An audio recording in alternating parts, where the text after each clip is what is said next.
दोस्तों, आपको तो पता ही होगा कि मनुष्य द्वारा किए गए कर्म इतने शक्तिशाली होते हैं कि वह कभी भी उनका पीछा नहीं छोड़ते। और एक बात यह भी सत्य है कि आपके हाथों की रेखा प्रतिदिन बदलती रहती है, क्योंकि यह सब केवल हमारे कर्मों का ही खेल है।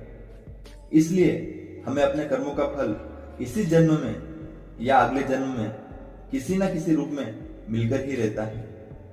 मैं इस वीडियो में कर्मों की गति को एक उदाहरण के द्वारा समझाने की कोशिश करता हूं, जिससे आपको समझने में आसानी होगी। तो फिर आइए समझते हैं।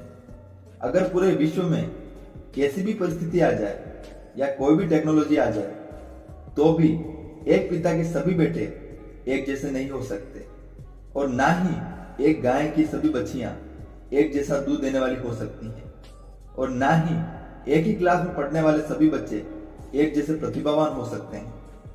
आपने कई बार देखा होगा कि सब लोग एक ही घर में रहते हुए भी एक जैसा सुख नहीं भोग पाते। ऐसा इसलिए होता है क्योंकि जो व्यवस्था परमात्मा की है, जो कर्मों का संविधान है, वह अपना कार्य अवश्य करेगा और अपने समय पर करेगा।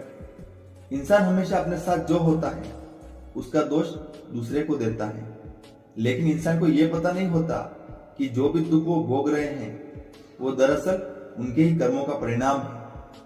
हमेशा जो कर्म अच्छे होते हैं वो हमेशा अच्छा फल देते हैं, और जो कर्म बुरे होते हैं वो बुरा फल देते हैं।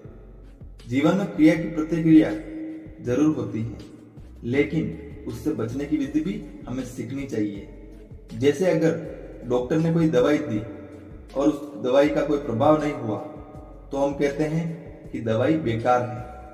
ऐसे ही किसी व्यक्ति ने आपको गाली दी और आपको कोई फर्क नहीं पड़ा, बस हंसकर आगे चलते गए, तो उसकी गाली भी बेकार हो गई।